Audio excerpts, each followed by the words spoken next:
Hoy nos encontramos con una mujer que eligió el camino de la medicina veterinaria, no solo por vocación, sino como un acto de entrega diaria. En un contexto donde la precarización laboral, el escaso reconocimiento social y la falta de políticas públicas parecen ser constantes en su profesión, buscamos conocer no solo su historia, sino su mirada, sus emociones y su lucha silenciosa. Bienvenida, doctora Rodríguez, gracias por estar aquí con nosotros y por permitirnos conocer un poco más de su experiencia. Esta conversación es, ante todo, un acto de escucha. Hola, buenas noches. Gracias. Es un honor estar aquí. Y para empezar, quiero preguntarle algo muy puntual que probablemente muchos se han cuestionado, pero pocos han dicho en voz alta.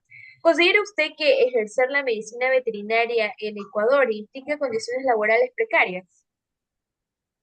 Sí, claro que sí. Todo depende mucho de la institución en la que se trabaje. Hay muchos que son consultorios pequeños o no, no se dan contratos fijos, tampoco se remunera de la mejor manera, tampoco se dan todos los beneficios de ley, pero eso va a depender mucho de la institución, como menciono. ¿Y cómo impacta eso en su día a día? Me imagino que no solo afecta a lo económico, sino también a lo emocional. Claro, bueno, en lo económico, pues el hecho de a veces tener que aceptar ciertos salarios por la necesidad que pasamos en nuestro país, ¿no? En lo emocional, porque pues tenemos que soportar a veces tratos, que no son lo mejor, tanto de propietarios de los pacientes como de los propios jefes o superiores en la medicina, o sea, con mayores rangos. Gracias por compartirlo. Eso de verdad nos ayuda a entender la magnitud de lo que enfrentan día a día. Es realmente impactante. ¿Y cree que los médicos veterinarios reciben este reconocimiento que merecen? No, la verdad que no. Hay mucha gente que cree que solo estamos para poder decir que tiene y curarlo. O sea, no es tan fácil realmente porque a veces hay que hacer una serie de estudios, hay que tomar mucho tiempo y recursos económicos que no muchos están dispuestos a pagar. Entonces, a veces recibimos esos tratos no deseados igualmente por lo mismo y nos desprestigian. ¿Hay algún momento o situación en la que usted haya sentido particularmente esa falta de valoración? Sí, la verdad que sí, es más cuando el desprestigio, el que un animal vaya por algún tipo de cirugía preventiva, por ejemplo, con una VH, y hayan habido ciertas complicaciones que no son previstas y a uno lo achaquen, o sea, los desprestigien, que uno no hizo bien las cosas, pero son muchos factores que influyen. Claro, qué duro escuchar eso, la verdad. Es muy revelador y necesario decirlo en voz alta. Y gracias por tu sinceridad. Y me gustaría pasar a la siguiente pregunta, que es, ¿considera usted que existen suficientes políticas públicas para apoyar esta profesión? No, la verdad que no. ¿Y cree que eso se debe al desconocimiento o a simple abandono del Estado? Yo diría que de las dos, porque un abandono el que el Estado abandone esto es por desconocimiento más que todo, porque si no saben qué está sucediendo o por qué sucede, ¿cómo ellos pueden ayudarnos? Claro, su respuesta evidencia una deuda pendiente del Estado con esta profesión. Ojalá esto sirva para generar más conciencia. Y cuénteme, ¿qué le motivó a estudiar medicina veterinaria en Ecuador? Bueno, ciertamente el gusto y amor por los animales principalmente, pero luego uno puede tener el gusto y amor por los animales, ¿no? Pero ya tratarlos con medicina, curarlos o aliviarlos es muy diferente. Este, En mi caso, simplemente era el ver a un animal en un estado tal vez deplorable o en mal estado en el que pues yo no tengo ni el mínimo conocimiento de qué hacer para ayudarlos, para aliviarles un poco su dolor. Entonces, esa fue la primera incentivo que yo quise, saber al menos lo mínimo para poder aliviarles su dolor y poder ayudarlos de alguna manera. ¿Y recuerda algún momento en especial que la marcó y dijo, esto es lo mío? La verdad que sí, porque pues al inicio, cuando uno entra a la carrera, uno entra con ciertas expectativas de que uno ya entra y uno literalmente ya va a diagnosticar, a medicar, a ayudarlos, no a salvarlos, pero no es así. Entonces ya cuando tuve unos años más o menos ya de conocimiento base, y de experiencia práctica, me tocó con mi perrita que le dio un shock anafiláctico. Y un shock anafiláctico es una reacción alérgica. En este caso era una picadura de una abeja. Ella en esta, en esta situación, si no se trata a tiempo, puede empeorarse. ¿Por qué? Porque esta reacción alérgica lo que produce es inflamación en todo el cuerpo. Entonces, en este caso, se pueden cerrar las vías respiratorias. Esto implica no oxigenarse, entonces puede ahogarse, o sea, morirse, no sin respirar. Entonces hay que actuar rápido. Y bueno, ese fue uno de los momentos en los que yo pude ayudarla, pude salvarla, se diría.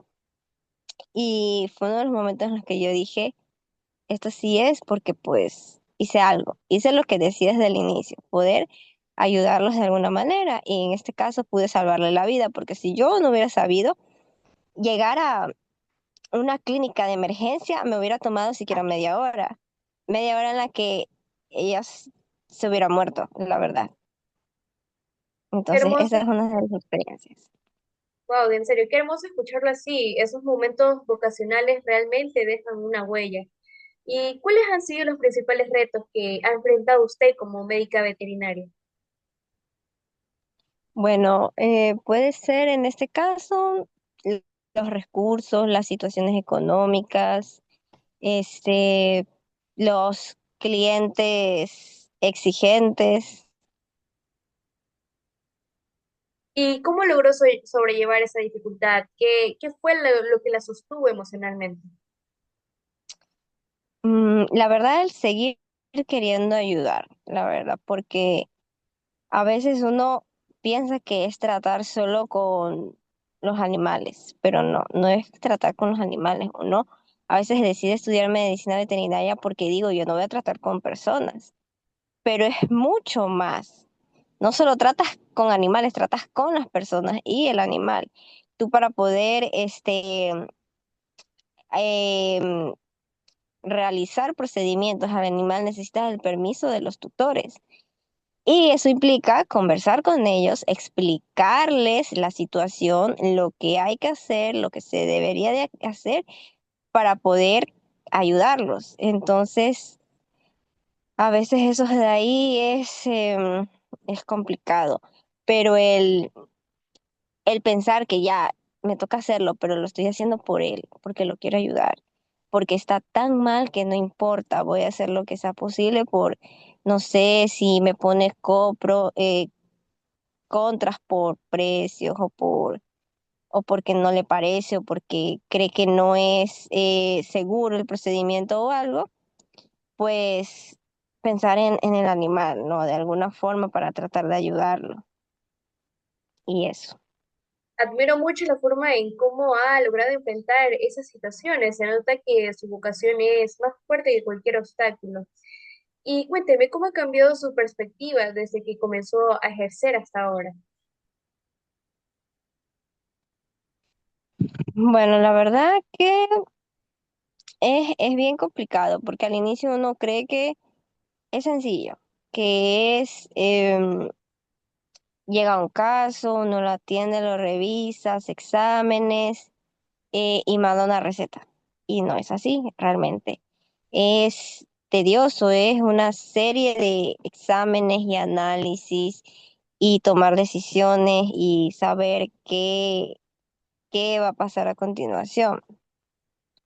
Y a veces es complicado ciertas opciones de tratamiento o de tomar, simplemente, opciones de tomar para el paciente, Y ese que cambio, no,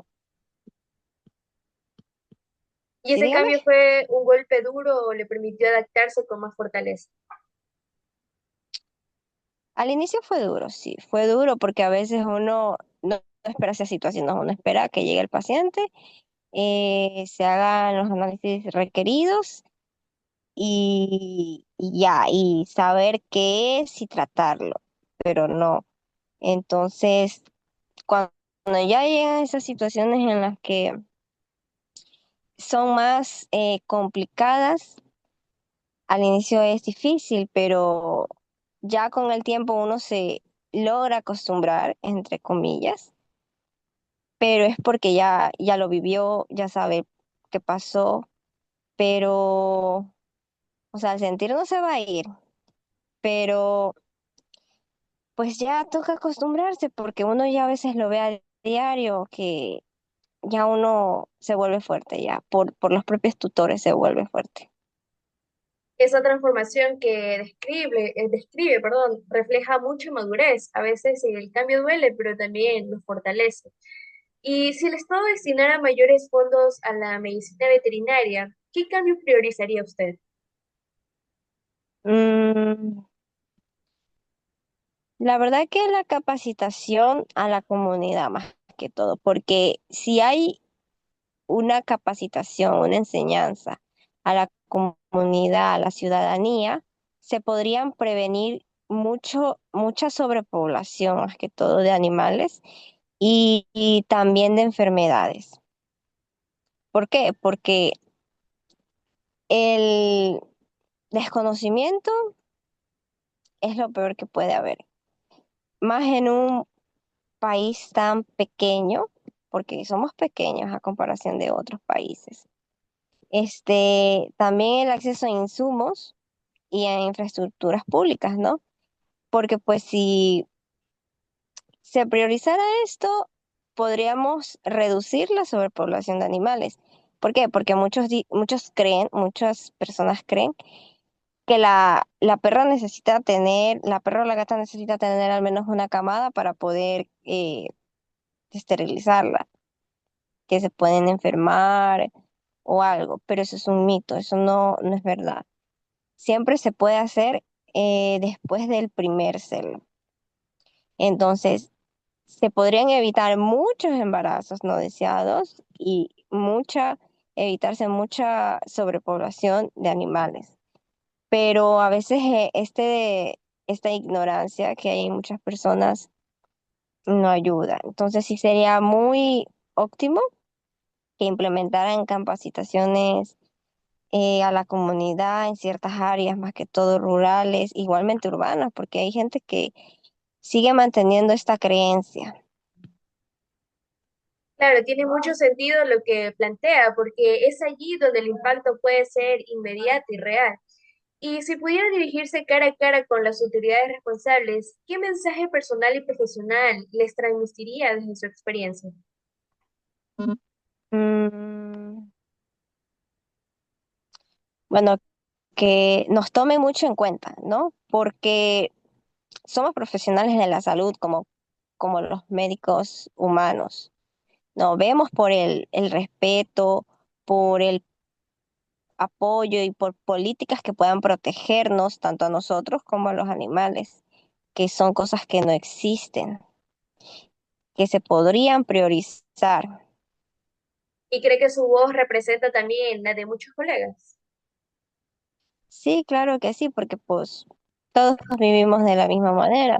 No tenemos políticas que nos respalden o ítems legales que nos ayuden tanto a nosotros como a los animales. Y si hay muy pocos que ni siquiera se toman en cuenta. Estoy segura de que sí, ha dicho usted cosas que muchos y muchas seguramente quisieran expresar también. Y si tuviera que dejar su profesión por las condiciones actuales, ¿cómo se sentiría? Mm, la verdad que triste y mal, porque si bien la podría dejar para seguir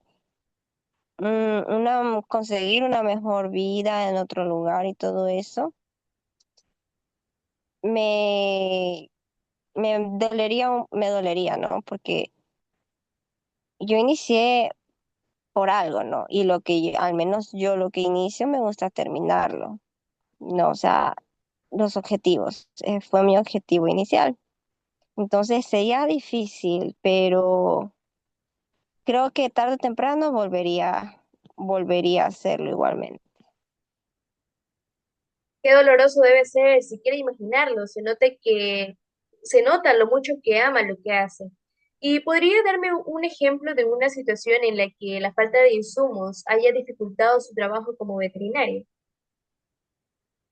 Mm, bueno, en el caso de las cirugías, a veces el reducir costos implica reducir materiales, insumos. Entonces, esto significa usar, pueden ser materiales de baja calidad que pueden, pues, no hacer daño, pero sí tener ciertos efectos secundarios o complicaciones en el proceso, ¿no? Por ejemplo, en una cirugía a veces se usan hilos que se supone que el cuerpo debería de em, reabsorberlos para luego desecharlos, ¿no? Y em, hay ciertos hilos que se usan y no tienen esa función. ¿Por qué? Porque eso reduce costos. También sucede con los anestésicos.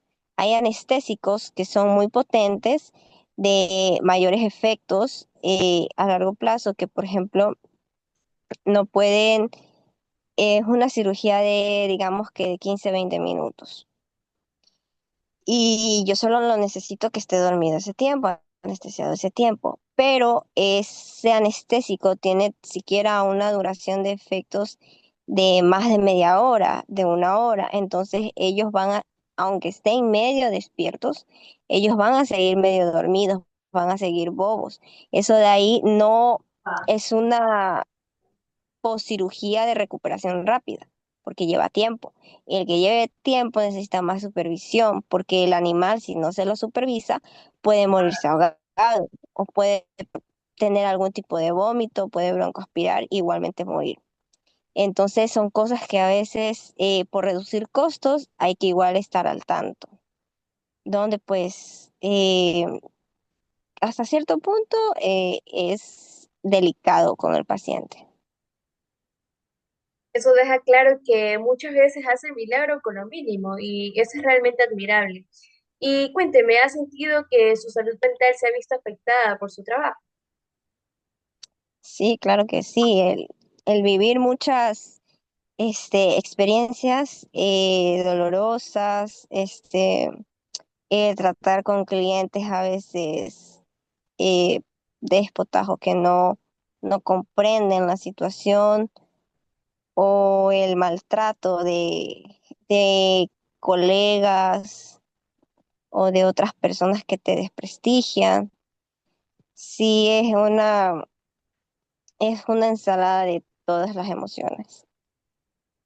Es muy importante que lo señale porque muchas veces el desgaste emocional queda en silencio. ¿Y usted recibe algún tipo de apoyo institucional o psicológico?